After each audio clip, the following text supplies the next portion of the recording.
Bienvenue à Repousser les limites. Cette semaine, je suis en compagnie d'un grand guerrier, one of my idol of running, iconic runners and a legend in US. He ran the Barkley Marathon last week. He won 2 times a Badwater.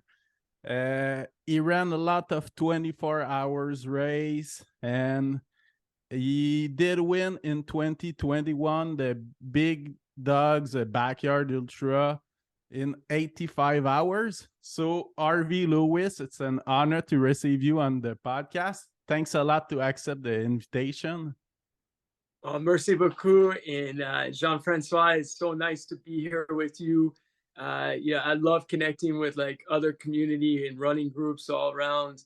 And, I don't think we're that far apart from Cincinnati to Quebec. Yeah, no, it's like 12 hours drive, I think. It is. I've made the drive once in my life. Yeah. But I need to make it back up again because it's actually one of those places in the Western Hemisphere that I don't know well enough. Yeah, but that's good. That's same for me for Cincinnati. So perfect. Harvey, how did the sport arrive in your life? And honestly, it's kind of wild, but I've been running ultras for it seems almost a lifetime. So I've been running ultras going all the way back to the 1996.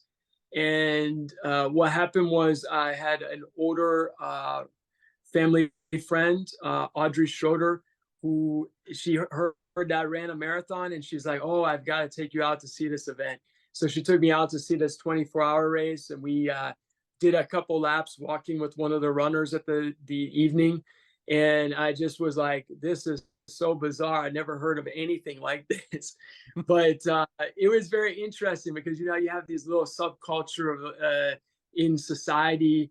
And like, I was a bit intrigued as much as I was like thinking that it was just such an oddity. And like a couple years after that, I was seeking out like something to like exert myself, like a mountain per se, but there were no mountains and I didn't have the funds to go off and climb a mountain.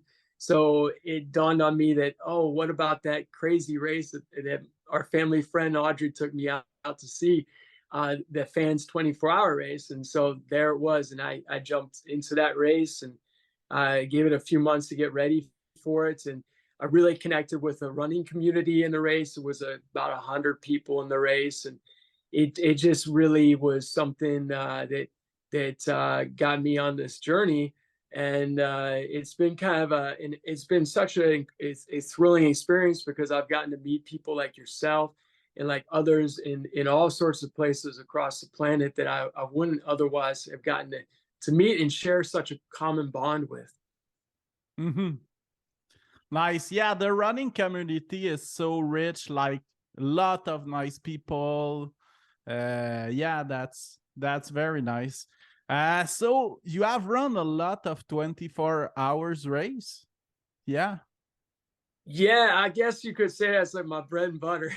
I don't really like to be typecast to the 24-hour race, and I've been fighting like, especially the last few years, to really diversify myself. So like one of the things I like to do is I feel like I try with everything I can to try to like do well in multiple different types of categories on races. Mm-hmm. But I look back historically, that's the race I've been successful with the longest period. So I really didn't start getting successful in ultras until I'd been running them for like, I guess like 10 or 12 years. But the 24-hour race, I've been on the USA 24-hour team. Now, I guess 5 consecutive world championships, and we've had a couple of them canceled over the years, including the more recent one that we were supposed to have in Romania. So I'm kind of like the longest running male or female on the team, which is kind of crazy because I've seen the whole I've just seen the sport kind of evolve like over those years too, which has kind of been fun to see. Yeah, yeah, of course. So did the base plant arrive with the running experience? Did the what? The vegan part of Oh, yourself? oh yeah. So yeah, that's a great question. Honestly, I discovered the vegan like lifestyle really almost at the same time I discovered ultra running. And it was back when I was in college. I'm not really, I don't really know that it definitely had an influence because I was caring about my performance. And I was also, at the time, one of my major motivators was like animals, and it still is. But when I like started eating vegetarian and then vegan, I found like a major jump up in terms of my athleticism. So it was kind of incredible. I felt a lot more energy than I had ever had before. I felt like it's extremely rare for me to ever be sick. Ever since I've been eating vegan, it. I mean, I don't ever like have sick days hardly. And I just found my recovery time like increase. So there were these positive externalities that came along with it personally. And also I would really credit like my longevity in the sport. So like I've been running ultras for 27 years. And like right now, I'm like, it's still at the peak of my performance. And it's kind of wild, like to have that experience. I really do credit a lot of that to like my nutrition and ability to recover. Yes, of course. I'm vegetarian too, but I read a lot about this because I read about the base plant because everything is pure, is mass fat, easy to digest. So I did saw recovery is mass faster than before too. That's neat. Yeah, especially like I noticed in like events like Big's Backyard Ultra is Yeah. like my ability to digest more calories, and like dairy and meat it doesn't digest as easily. So I do feel like that gives me a significant advantage in that particular race because I'm able to like absorb more calories. But yeah, it's kind of interesting. There's definitely a higher percentage of like plant-based or vegetarians or vegans in ultra running. Like at Barkley this year, like Jasmine Paris and Isaiah Hall. Am I messing up names? Yeah, there were a few vegans that I came across. But you know, the funny thing is Laz, he writes down like a prediction chart for every single runner. And his prediction for me was that I would I'd run into a bear in the woods, I'd convert it to being vegan, and then its first meal would be me. Wow. So I thought that was pretty clever of Laz. You know, and that's So before to talk about your all your part, all your all what you did, how was the Barkley last week? How did it went for you?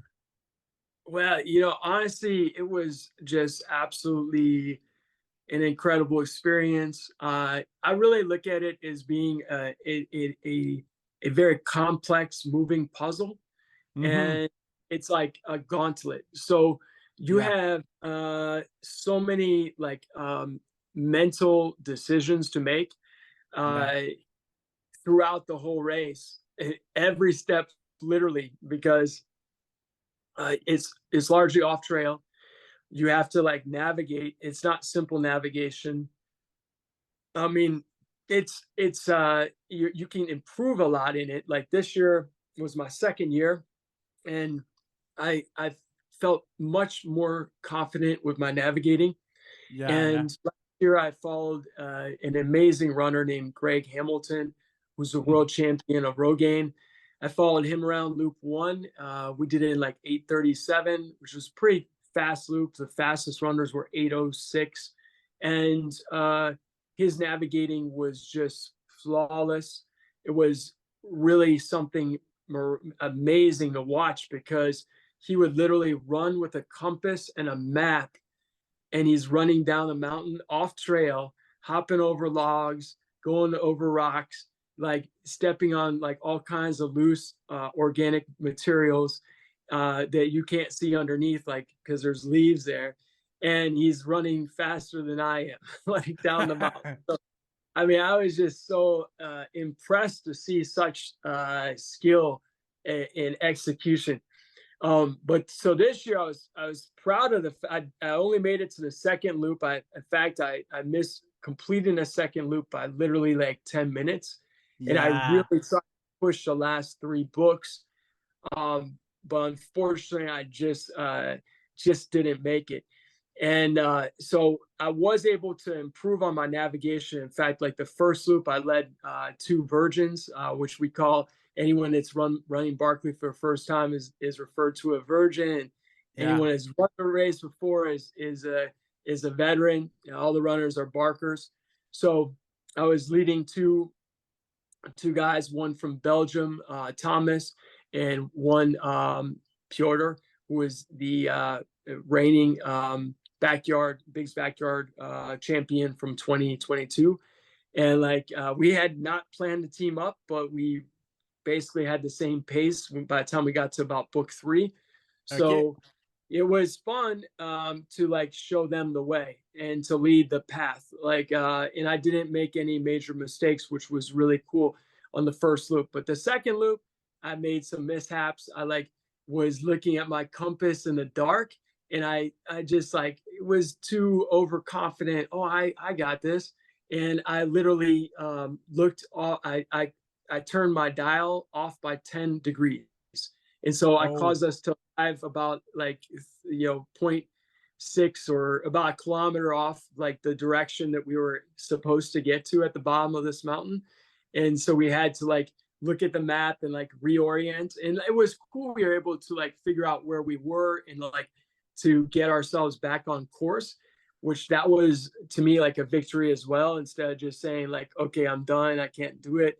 So I was happy that we were able to recover from those mistakes, but nevertheless, those mistakes were, critical for me not making it to another loop or making the fun run, which is what we call 3 loops. I have that. The navigating, you have like the treacherous ups and downs. Like, I mean, they're so steep.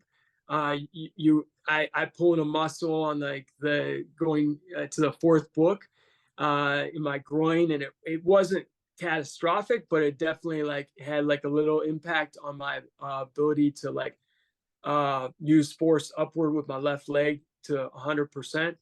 And so there's definitely so many things you got to be thinking about. Your gear, I overpacked this time. Like last year, I was with Courtney Dauwalter, and we got to a situation about midway through the second loop where it was raining. It was like close to 0 degrees Celsius, and it was just pouring rain. It was this super cold rain. It just kind of saturates your body after, I mean, the first few hours, okay, but then it saturates your body. And like, we ended up not being able to find a book, and we had to like abort. The race has 100% self-extraction. So that's part of the whole Barkley thing, is like, you don't want to be the runner that has to be the one that has to get, rescued out there. Like that just doesn't happen. Laz picks people that are going to make good decisions, hopefully, and be able to get themselves out of there. So you want to respect the race and not do anything foolish.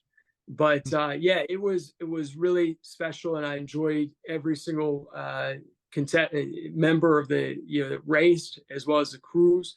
And it's such a diverse community. I mean, we had Canadians, you have like Japanese, all kinds of Europeans, and people from all over. I mean, I think Americans probably were only fewer than a third of the race field, but I'm not even positive on that. Okay, so did it help you this year that the first loop it was in the daytime?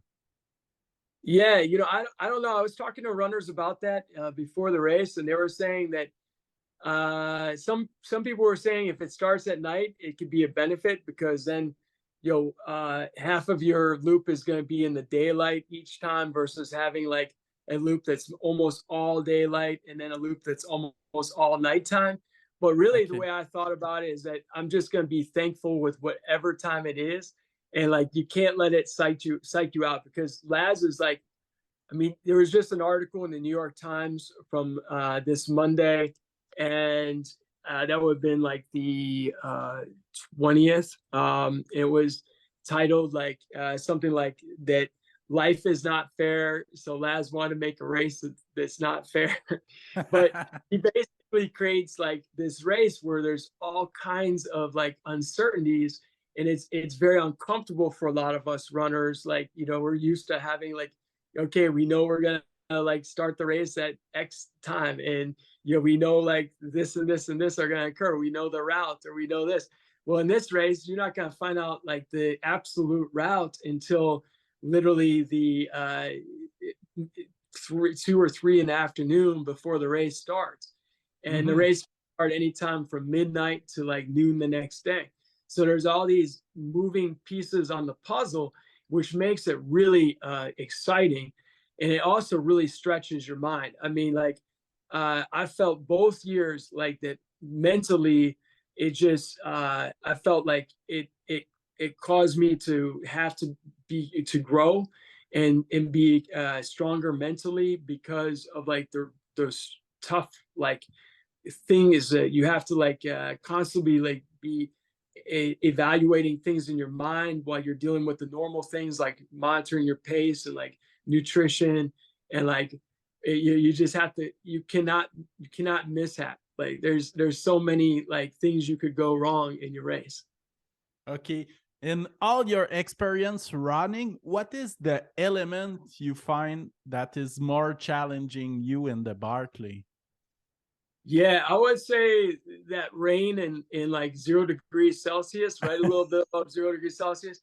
That is real brutal. And like this year, I took too much gear. I carried about 5 pounds too much gear, like that I didn't even need. Okay. And I did that because the previous year I was just like cold to the bone Freezing. Yeah. thing with that rain. And so I like overdid it with my gear and I should have known better. But like it's kind of tricky because like the forecast this year, it ended up being like pretty much ideal. It was a cold nights. We had some cold nights where it got down to like maybe on the mountains, like 10 degrees Fahrenheit or 15 degrees Fahrenheit. And down in the camp, it was like 25 degrees Fahrenheit. But the when it's rainy and it's really cold, that's kind of tricky because it's like I haven't perfected that yet. Like I think some of the people the previous year that did really well were coming from environments that are generally wet and cold, and they Mm-hmm. seem to do better. And it's interesting. Like even Laz says with Big's backyard, he says, it's interesting seeing how people react. Like for example, if Big's backyard ends up being it's in October, it could be like theoretically even 75 degrees or 80 degrees during the daytime potentially, or it could be like down to 30 or 25. And he's like, if it's really hot, he says like people coming from Mexico and Brazil, they just like excel. And you see these people that are like from like Norway or Sweden or like northern environments, and they're just like dying. And then he said the flip flop is the effect if it's like 25 degrees, like you see like the Scandinavians are doing amazing, like the Northern Canadians are doing amazing, and the runners from like South America are like dying. Like, but I like to try to like embrace all the things. So like personally, like I've always like excelled in like races that involve like extremes, and so I know that that's a weakness of mine. But I tried like going into Barkley this year. I was like, I would do things like I would get in cold water in the creek when it snowed out, or like stupid things. Like, but I would like purposely go run in the coldest rain. If it was cold rain, I was just so thankful. I'd go run in that. But like anything to try to like embrace it and like to tell myself I actually love it. So I would like tell myself I love it to get myself thinking that it's actually good. Yeah. It helps a lot with the mindset to get through Yeah. it. Yes. So I think I just had to, reorient my mindset. Okay. How is a typical day in your life? I know you do a run commune for 9, 10 years, I think so. Yeah, I'm coming up on 10 years this May. Oh, So nice. my typical day is I kind of alter between two cities. So I live in Cincinnati, the urban area, on the weekdays, Monday through Friday, and then my fiance lives in a country town called Circleville. So I live there Friday to Monday. So basically, it's kind of busy going back and forth, and then I run to work, and then I work as a teacher. I come home. I have 2 nights a week where I like kind of looked after my mother, who's now 83, and so that kind of creates a little more busy lifestyle. And then I do a lot of training and try to also get get other life things, adventures in there, like get together with friends and other things. But it's been my house looks like a tornado hit it. So it, because I just like have unpacked things from Barkley by getting them out of the Jeep, and now I've got like a pile of clean clothes that are about a meter high. I have to put away. So it does get a little crazy. Nice. Okay, so what you are teaching in school? Yeah, I teach high school social studies. I have like financial literacy and government for kids who are like 16, 17. They're like juniors. Okay. And a public arts school. So we have like 7 arts majors. And we're actually really hoping that we have Anthony from Quebec coming this September. Oh yeah, Anthony Bada, Learning. that Yeah. the Monarch project. Yes. We're so excited. I mean, to have that happen, like his pursuing the route to the Monarchs and coming from Quebec, crossing over to to the United States and down through Ohio to Cincinnati and then onward to Mexico. So it's we're grateful to be a part of that journey and to connect with Quebec that way. Yeah, of course. Okay, so what looks a typical routine for you few days before a race? Did you Yeah. change? Uh, well, yeah, like usually it depends on the race. So like Yeah. I honestly have like I think I have 9 ultras this year, which is quite a lot. The last couple of years I've been doing like 8 or 9 ultras. But amongst those ultras, I have some that are like my AA race, or my race I just really like tapering for, getting Yeah. ready for. That would be like Big's Backyard Ultra in October. Like that's a giant race for me. And then I have races where I might be doing a an event that it's like Badwater this year. I love Badwater, but I have an Australian Backyard Ultra before it. It's like 2 weeks before. So Oh, that's gonna be like a real big A race because it's like a championship race in Australia. But if it's like 3 days out, I'm usually at that moment really visualizing for those A races what I want to have happen. So I'm thinking through my mind like nutrition. I'm also like in my A races, I have like a crew. So my buddy Judd. So I'm usually like speaking to him a few times before the race just to yeah. establish our right energy level. Like for us, like we connect on like a real good mental bond, but also like so that we're on the same page about what's happening in the race. And then if it's a couple times a year, I'm really serious about the race, I'll actually go as far as to like write down my why statement. And I write down like my whys, like why I want to give my 100%. And like I did not do that for Barkley this year, but that doesn't mean I didn't care about Barkley. But like I will do that for Big's Backyard. Like I take it to another level. But usually I'm also like walking a little bit more. So like I like will reduce my running like the 2 weeks before, the 10, 12 days before. And then I'll maybe do a little bit more walking and just kind of like visualizing race is kind of like something I like to do. Okay. Did you change your nutrition? You know, that's a great question. I minorly changed my nutrition. So like when I'm training, I like eat like a horse. Like I eat like literally like I eat about I mean I used to eat a lot of calories, like about 4,000 calories when I'm like really going strong. Okay. So the maybe the week of the race, I like try not to be too crazy with my like eating, but I don't deprive myself. But I will like not eat any, like typically I won't eat anything that's like kind of fatty, like desserts or like, and I would like not drink any sodas. I would drink like water. And I will also like typically I have like this little thing where I'll drink like beet juice.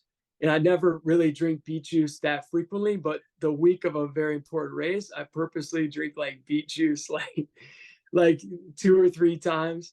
And I mean, I've just heard the properties of beets are really strong for you. So I don't know if there's any reality to that or if it's just like a placebo effect, but I try to do everything I can. So I just like am a little mindful of like not going and gorging myself. But I'm also eating well. I'm not like depriving myself and I'm just eating clean. So I'm trying to eat like things that are like nutritious, whole food, lots of fruits, vegetables, that sort of thing. Okay. Okay. So you ran 11 time bad water. Is that correct? Yeah. Yes. So you win it 2 times too. Two So times. That's right. how can you prepare for? How do you prepare for a race like bad water? Yeah, so Badwater is a lot of fun to prepare for. Like it has the heat element, so Yeah. you just need to do something to introduce your body to like the heat and like adapt your physiology a little bit and your mental mindset towards it. So Mm-hmm. I really like, I mean, the sauna, I don't always have access to it, like based on what my life was. I may not have a membership or sauna that's nearby if I'm like living somewhere or traveling somewhere else over summer vacation. But if I can, I would like to get in the sauna like twice a week.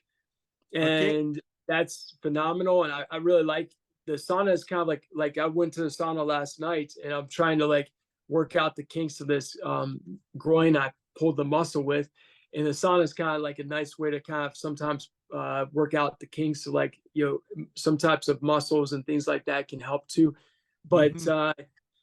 it's really it's beneficial, and you can do that with the sauna, or you can do it with running with a lot of clothing on. And you just want to like Oh. gradually do it. You also want to be careful because anytime you're dealing with heat, you could like it could be deadly if someone's not like listening to themselves or not familiar with it. So you have to be very careful. And then with bad water, you also have the climbs. But right now they look a lot easier after Barkley. Right. After the So, Raja.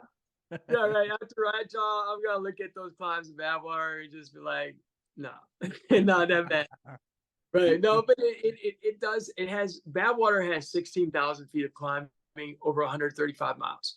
Yeah. Barkley had 67,000 feet of climbing over maybe 120 miles. Yeah. So it's like you're dealing with like almost 4 times the amount of climbing in like a shorter amount of distance. So but also with with the bad water, it's kind of interesting, like is simulating the race. And that's where I haven't done it properly with Barkley yet. I'm still learning. Even though I've been out to it twice, I would adapt my training a lot more if I am lucky enough to ever get in the race again. But with bad water, it's a road race. And so, you know, I know it's kind of amazing, but like I saw a runner come from like Marathon des Sables, who was like won Marathon des Sables. I think he had won it like 4 times. And then he came to Badwater, and I was expecting him to do really well, and it just destroyed him because he was used to running on softer sand. So it's like, it's interesting how, like, and I find out with the backyard ultra too. Like I've raced against some really amazing runners who do really well in the trail portion, but then when they get onto the road portion, it like just beats them up. And it's interesting. So like that's the thing with like Big's Backyard or the Backyard Ultra, is like you have to like be strong in both road and trail and like be able to adapt in both disciplines. Okay. So how is the nutrition for a race like Badwater? I bet it's more liquid nutrition. Yeah, you're right. So Badwater is absolutely more liquid in nutrition, and also like things that are like squeezable fruits or like pudding, maybe like vegetable broth and like some soup maybe. But like, yeah, it's definitely things that are easier to for the body to digest, because when you get in that hot temperature, it's like you're in a sauna. Your body is a lot of times wanting to reject it. So like eating something that is a hard like sandwich or something like that is really difficult to digest. And so it's just, if you can get more calories like with tailwind, you know, I get calories with tailwind, but I also get calories by like maybe some chips and other things, but a lot of like more like chia seed squeezables, things that are like easier to digest. And I like a diversity of things too, because you get kind of tired of drinking or eating the same sort of thing continuously. Yeah, yeah. Okay. And is that tough to adapt yourself? Because I bet in the nighttime is a lot of different of the weather. Is In that bad, tough? Yeah. uh, no, there have been a couple occasions across like the last 12 years where there's been like evenings where up on the mountains it gets just a little bit cooler. But I Okay. mean, really, honestly, I think throughout the whole race, like the coolest you'll find is like 95 degrees, you know, like up on a mountain. Oh, Yeah. So it's like, but it's a dry heat. But I mean, it's like you don't really find it's going to be pretty warm. Yeah. okay. By the time you get to the finish on Whitney Portal, like there, it could be a little cooler up on the portal potentially, but it's really not. It's a pretty warm race. Yeah, it's a pretty warm race overall, and it's Okay. beautiful. I mean, honestly, I do love Badwater because it is, you can see for 50 miles in a lot of the areas. It is Mhm. like the desert is just something so special. I mean, I enjoyed Barkley. Barkley was really a fun race. Barkley is really difficult for most people to really push themselves to like the highest degree, because you have to leave some energy to distract yourself. And Yeah. also like you get timed out. So like I had more energy to go beyond those 2 loops, but I got knocked out because I had missed the loop 2 by 10 minutes. So if I had like, you know, it would have taken me a lot of time, but I could have like kept going and going and going. And I may have even been able to finish 5 loops, but well over the 60-hour time period. But like, you know, with Badwater, it's set up that, you know, most people that get in the race can actually finish the race if they're like determined to just keep moving throughout the race, because you have like a 48-hour cutoff. Mhm. So what is the strategy you use for your mindset for a race long like this? For bad water. Yeah, for bad water or big dogs, backyard? It really depends on the race so much, because I do kind of put these goals in my mind. So I may have like an A goal, a B goal, and a C goal. So like with Okay. bad, like last year, my A goal I think was to finish on the podium, um, or maybe been higher than that. And then my like ultimate goal was just to finish the race. Yeah. So it with Barkley, I kind of probably didn't formulate that best. Like my goal was, I didn't really even think. I just thought, oh yeah, Mm. 5 loops. In hindsight, I probably should have like said, it's like you don't want to say even like less than that, but I probably should have said my B goal is to get to like the fun run and put like a lot of energy to like hitting the fun run, whereas Mm. versus my mind was like, oh shoot, like I'm losing time and I'm not getting 12-hour loop here. It's going to make it very difficult to like stay in the game to like master 5 loops. So with Big's backyard, I usually try to approach it by just being more laid back in the first day and like enjoy the community and the runners around me. And like the first couple of days, I just try to like just like have like friendly conversations and like get to like look at the trees and like the sky and just kind of lose myself in like the experience of like what's around me. And then as I get a little deeper, then I really try to concentrate on just the loop I'm in. And then I try to take in like sometimes some like my fiance may have called and like said something positive. And I just try to think about that. Or I think about like a friend I have in Haiti, or another friend of mine over in like Portugal. And I just think about my friends and I that, or a family member, and that helps me to like focus on a positive thing, and like that gives me energy to just keep going. Okay. So what would you recommend to one person, that someone that hear the podcast, to how to reach endurance level like you in endurance event? Yeah, so I would just say keep at it. Like I mean honestly, it's keep it fun. Like I think that's really important aspect. Like Yeah. Yeah, you of don't have to course. get a first person across. In fact, like a lot of times I feel like the person who's the last person across is like that to me is even more admirable, because they had to like survive a longer time, and Yeah. they overcome greater obstacles to get to finish last than the person finishing first. So I don't think it matters where you finish, if it's in the middle, the last, or the first.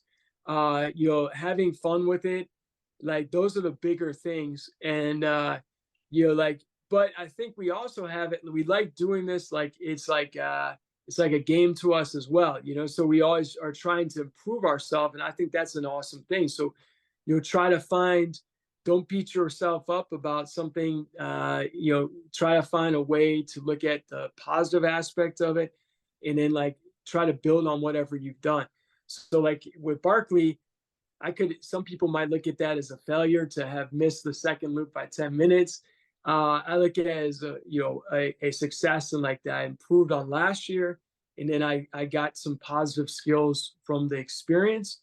And so if I do ever have opportunity to go back and do the race again, I would try to like improve again off of what I learned in those first 2 experiences. And with training, changing my training around, incorporating more speed walking up steep inclines off trail, and running like a crazy like animal down the mountain. Yeah.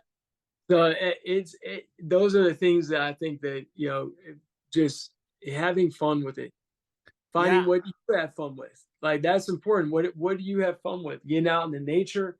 So like having like a group run that people you enjoy seeing on Saturdays. Like there's a lot of different things that the sport offers us, so many different avenues. Yeah. Yeah. Very good recommendation. I like a lot to build on positive is very good. I saw you make a documentary with your dad. Yeah. Yes. Yeah, Yes. it's called Like Harvey, Like Son.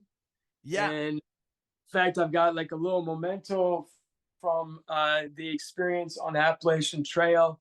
Wow. Basically, I'm going for an FKT, and I was going for the supported record.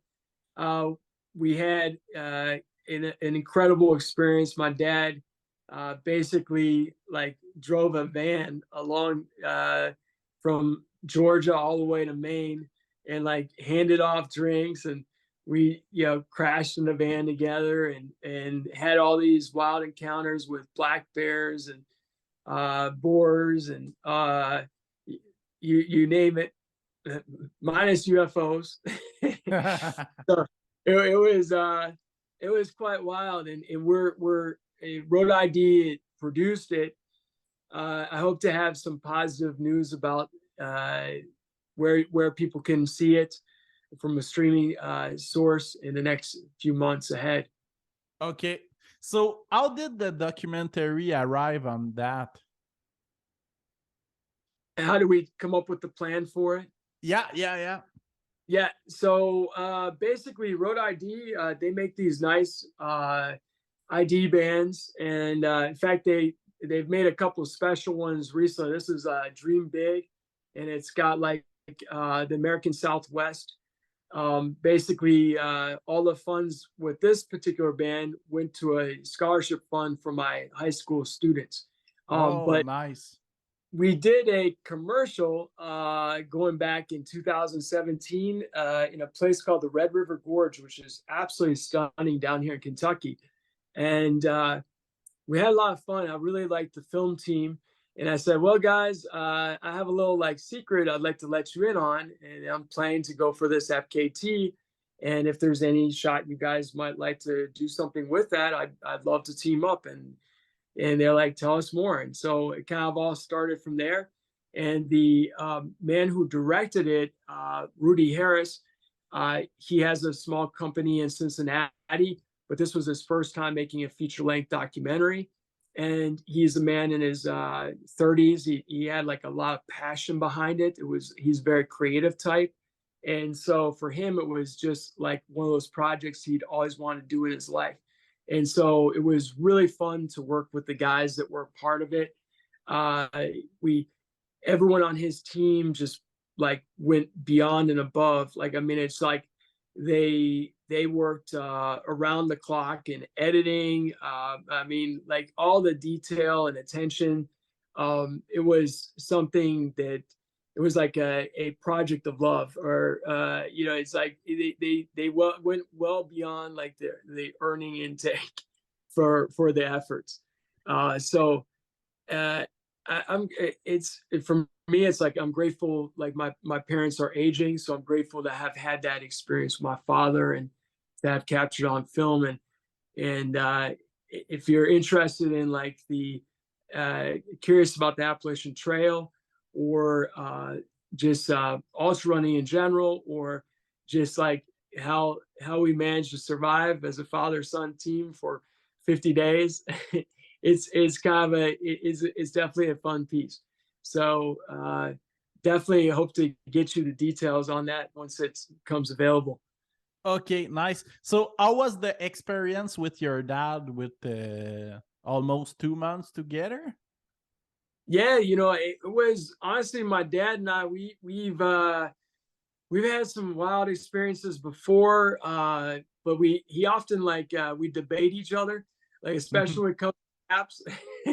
We might have some disagreements, but I just was blown away on it. He was 78 when he took part of this journey, and like I was really impressed by his ability to like just go all day long. So I mean, he was as much difficulty as it was for me to run from point A to point B on the Appalachian Trail and maybe cover like 50 miles in a day. He was trying to meet me like maybe at every 15 miles intercept.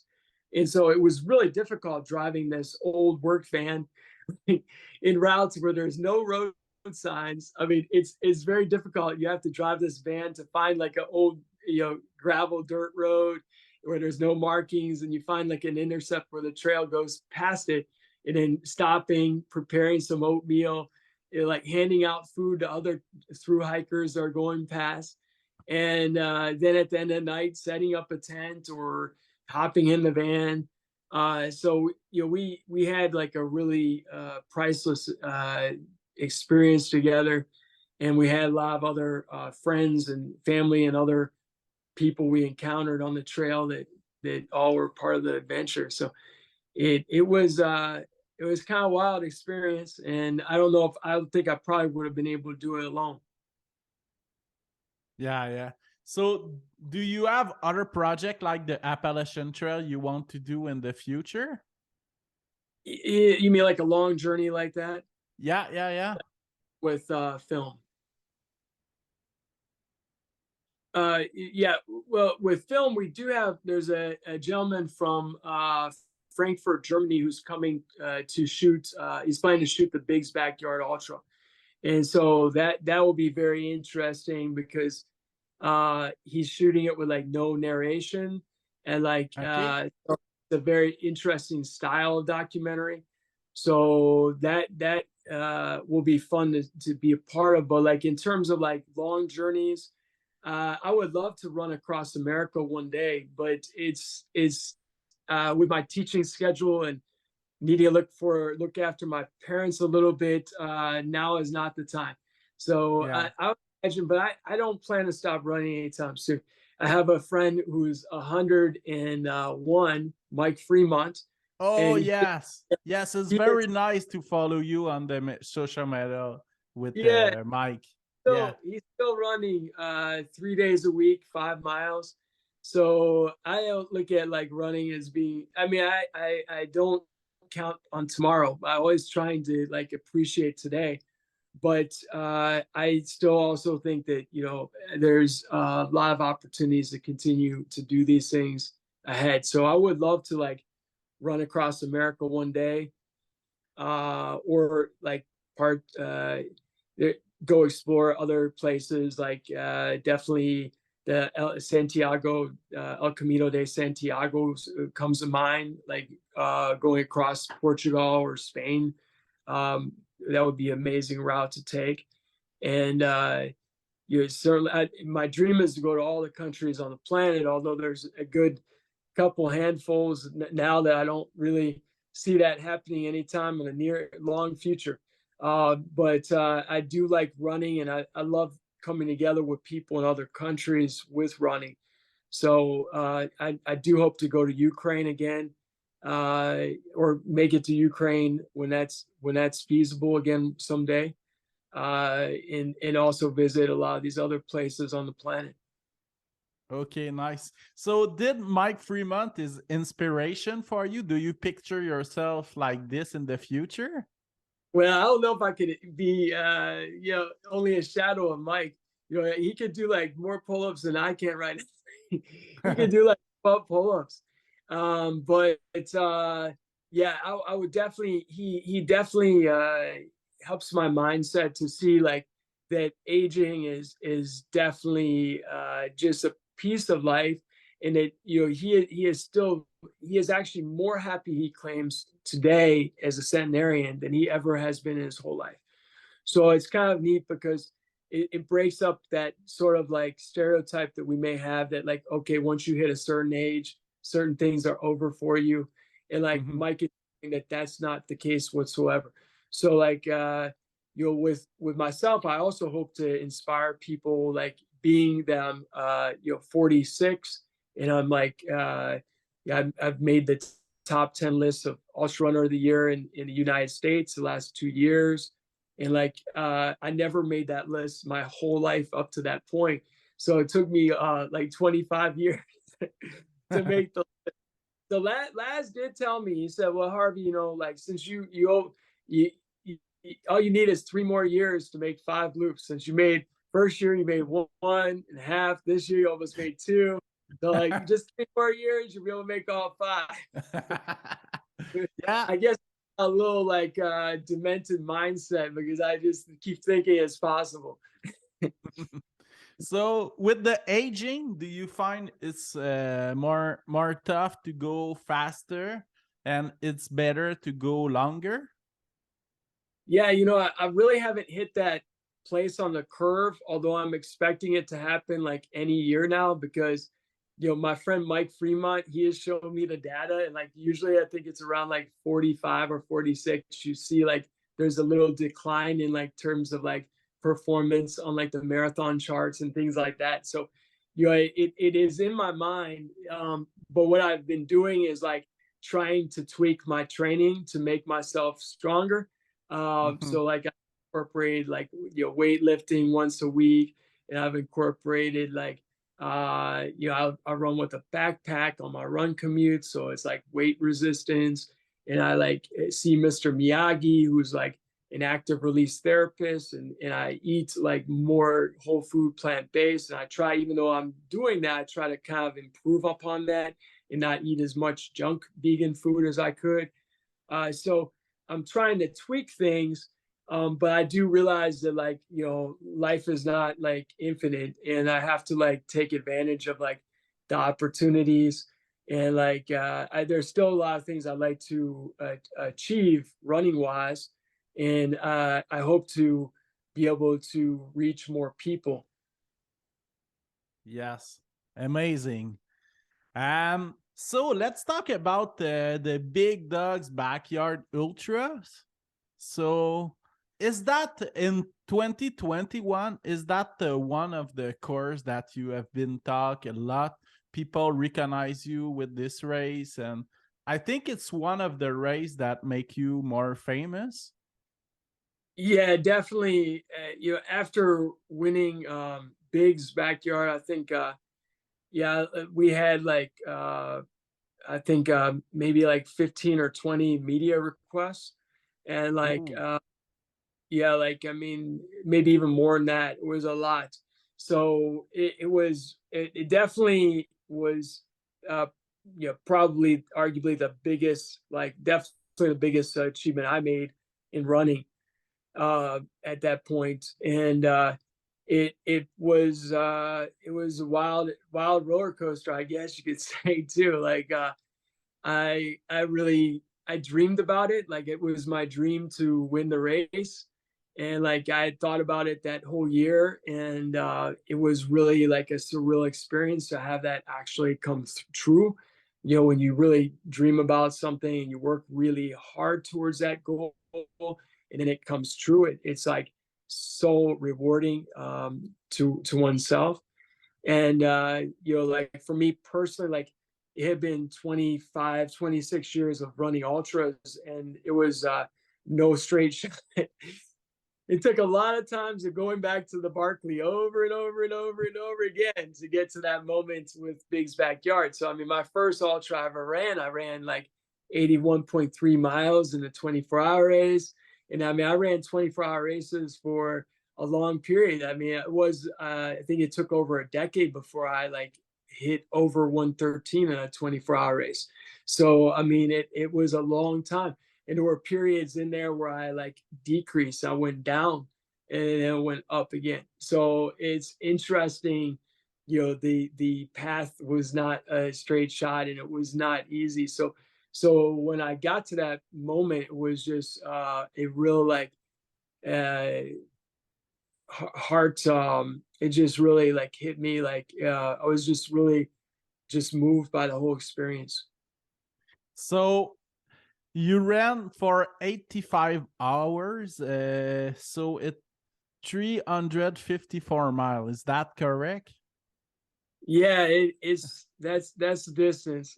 And the backyard is 4.6 I think. Yeah, it's 4.167 miles. Okay, okay. So what is your strategy for backyard ultras? Well, it's just a hang on. Yeah, hang on for dear life.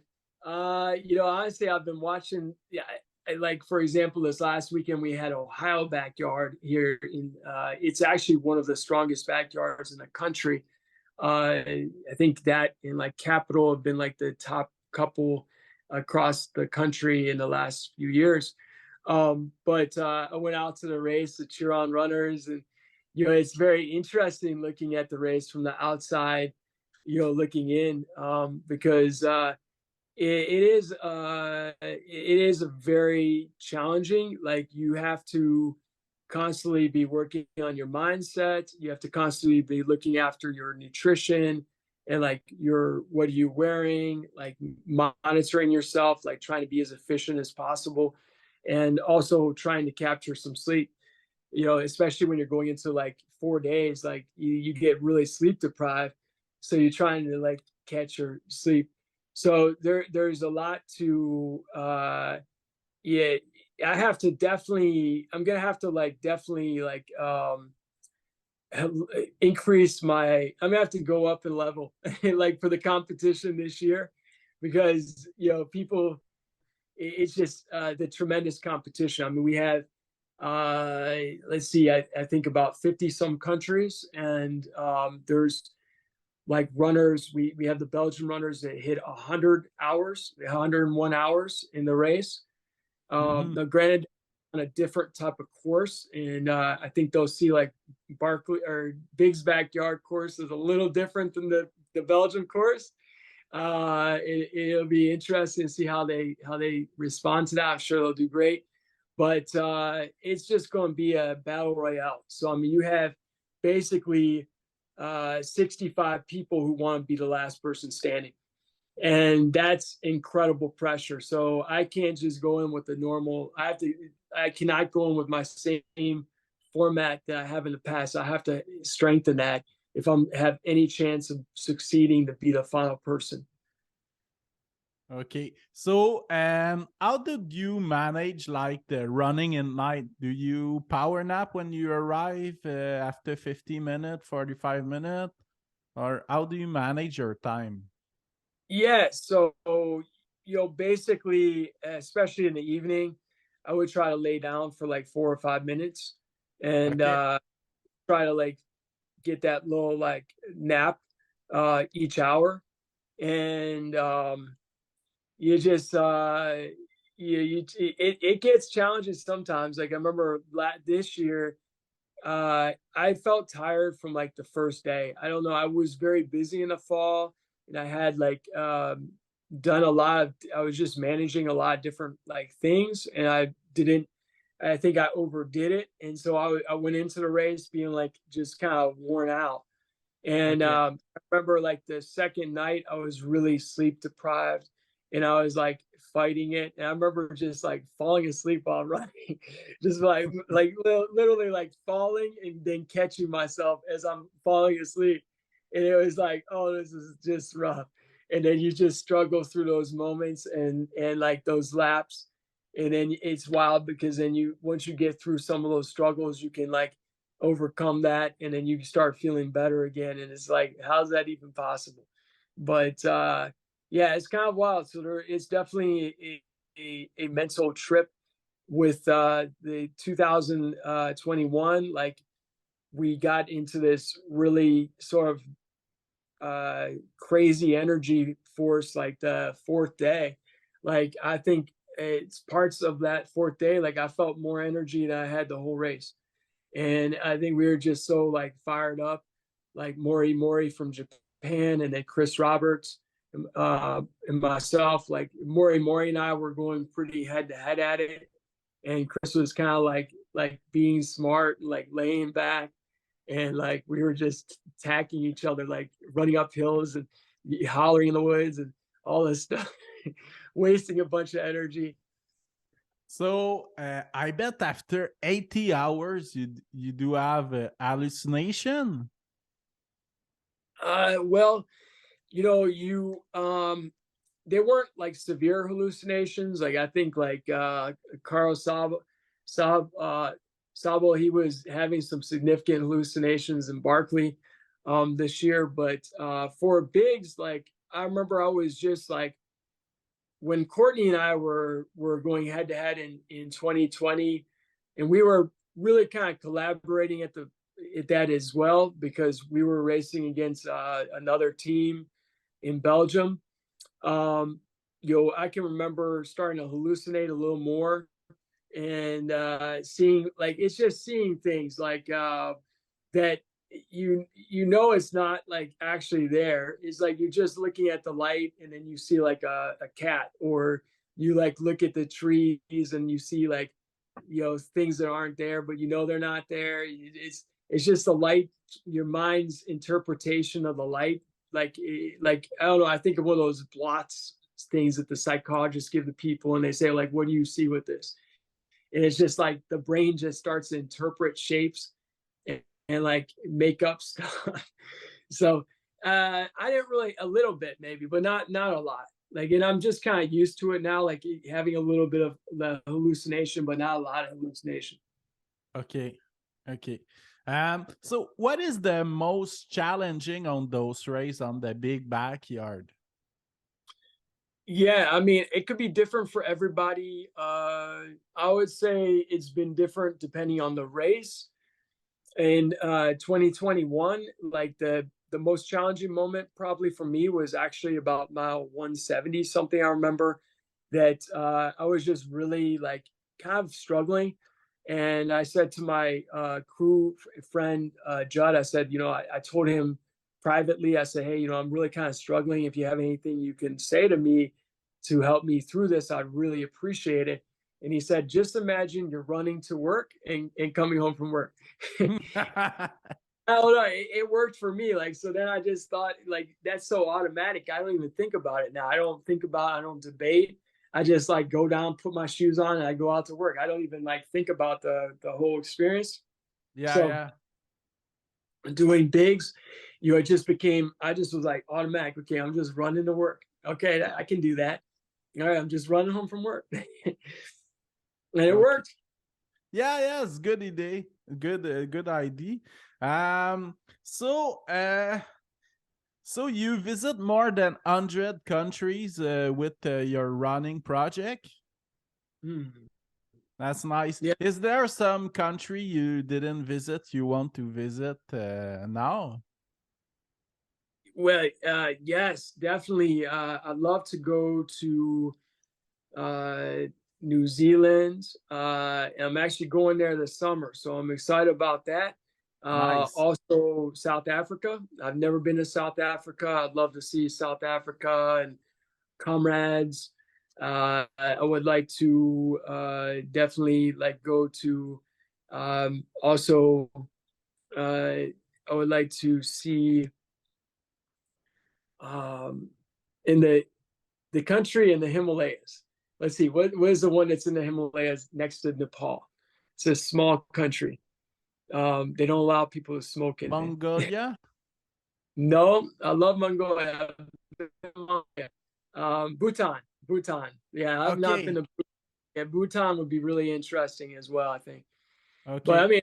mean, all the countries fascinate me, and like even Quebec, I think of like I feel like that would be a really nice trip for my fiance and I to make to Quebec. I know a lot of people from Ohio have made that trip, and for me, I've only driven through on my way back from Maine, and that's more than 20 years ago.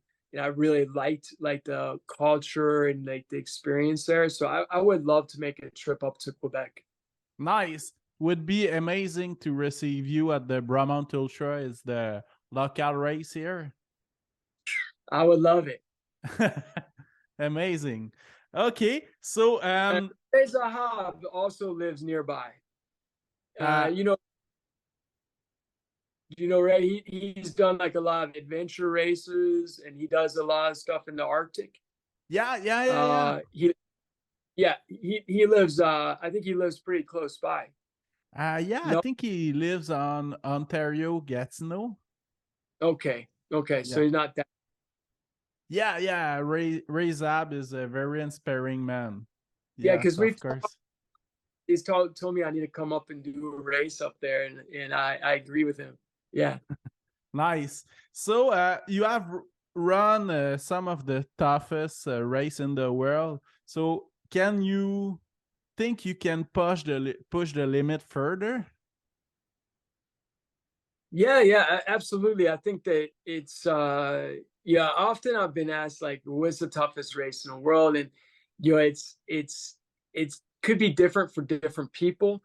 Yeah. Uh, Definitely after experiencing what I've experienced, like Barkley is by far the toughest trail race in the world, but it's very unique. You know, it's like it's like a puzzle that involves navigating and like of So course, much, so many yeah, elements you cannot it's so control. many elements, you know, but there's also races in Europe like that are across like the Alps and like Tour de Giants. You know, that I've not done that race. There's other races that are really fascinating.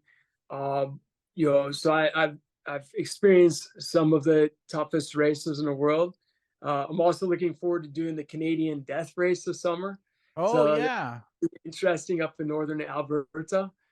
Yeah, Okay. so I'm really excited about that race and going back to Badwater.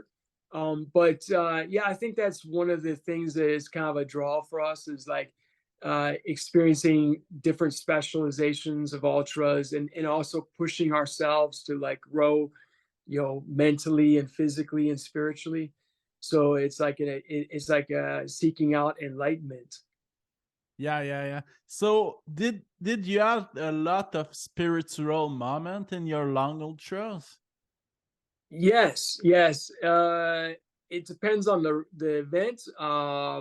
You know, I think more so in like the longer races, and Yeah. more so in races where I can kind of like detach mentally.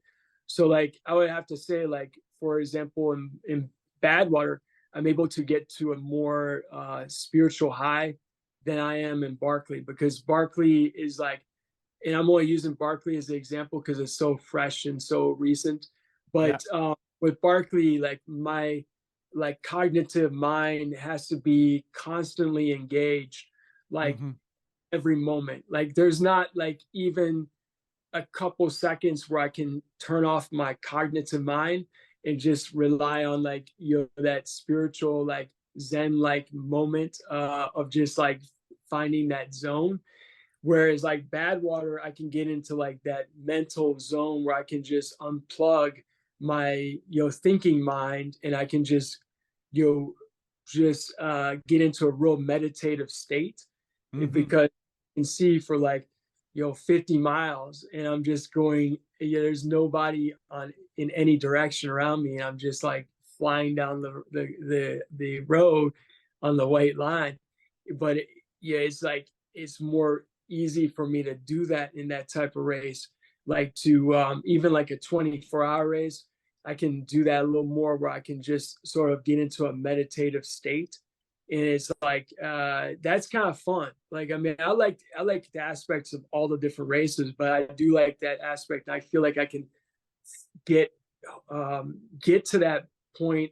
I can push myself further in those races where I also have like the safety net of a crew that are like there if I like totally collapse versus being out in the wilderness and I always have to leave enough energy in the tank to pull myself and get myself down off the mountain. So Yeah, it's yeah, a yeah. different experience. But I mean being in nature is also very like powerful. Whether it's like the Arrowhead 135 when we're in northern Minnesota, right across the border from Canada, in International Falls, going through the beautiful, snowy, frozen lakes. Yeah, that's a real neat experience to like the Appalachian Trail, and you're going to be out there in the Vermont 100 this summer. Yeah, Yeah, that's it's such a beautiful area of the world too. yeah, yeah. Thank you. So what would you say to someone that want to register to the Barkley Marathon? Do you have any advice? Condolences. Condolences. Well, you must be looking forward to get a real whooping. Yeah, it definitely got beat up on you a little bit. Even if you somehow miraculously pull off a finish, we only had three finishers in the last 6 years. So I mean, yeah, no, I would say that's exciting. It's very difficult. Unfortunately, they can only let 40 people in the race. Yeah. There that like very specific rules about the race. Like for example, everyone going there to see Frozen Head State Park, it's become sort of a major. It's been sort of an underground tourist destination. Now the park rangers are like, they have all this like Barkley gear for sale at the gift shop and things like that. And they get people coming from all different countries after the documentary came out to like, Yeah, see the. yeah. I would definitely say like doing one of or more of Laz's other races would definitely be a help. Oh, Because yeah. then you get to know Laz, he gets to know you a little bit, perhaps. Like the BFK is good. Yeah, the Barkley Fall Classic would be like ideal because then you get a little flavor of like what the experience really is. Yeah, yeah. It's like so that would definitely help. And then if someone's really serious about Barkley, then they probably ought to do a little bit of orienteering as well. Yeah, And, of course. I like consulted like the local orienteering here in Cincinnati. We have a lady, Stephanie, who was really strong with it, and she took me out multiple times this year and last year, helping me with preparation. Okay. So that definitely is a big aspect. And then I would say I didn't hear it in any of the podcasts I listened to when I was preparing. I probably listened to about 15, but the big thing is like actually steepness on off trail. So like finding an area that's steep off trail to hike up, because it should be so steep that you can't run up it, and then to get a gargantuan amount of climbing would be helpful. In hindsight, it probably would be also helpful to follow the Strava accounts of like some of the previous finishers.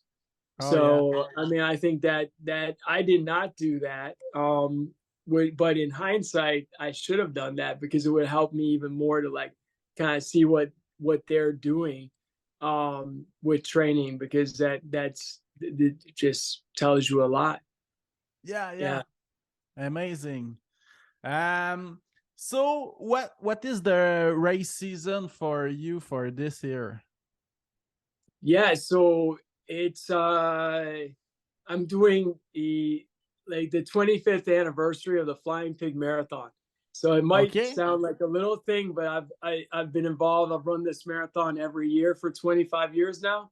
So I'm Wow. really excited. It's a really fun marathon, and if any of your followers or listeners rather happen to have an interest in coming and running a marathon in the US, it's not that far. And it's been rated as like the most fun marathon in America, like many a times. It's in Cincinnati is a Flying Pig Marathon. So I'm really looking forward to that. And for me, I'll be pacing the race. So it's like nice to take a break from like going 100% effort and like just in savoring and enjoying the running experience and helping other people. It'll be a lot of fun for me. And then I'm really looking forward to Australia. I'm going to a Masters championship, so it's kind of like a championship of Australia for the backyard ultra, and that will Okay. be a nice testing ground. It won't be easy. It'll be really tough for me going into their territory and like not necessarily having all my resources available.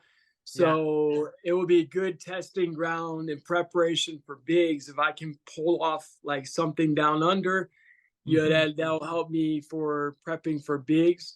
And then I have Badwater happening, and then the Canadian Death Race.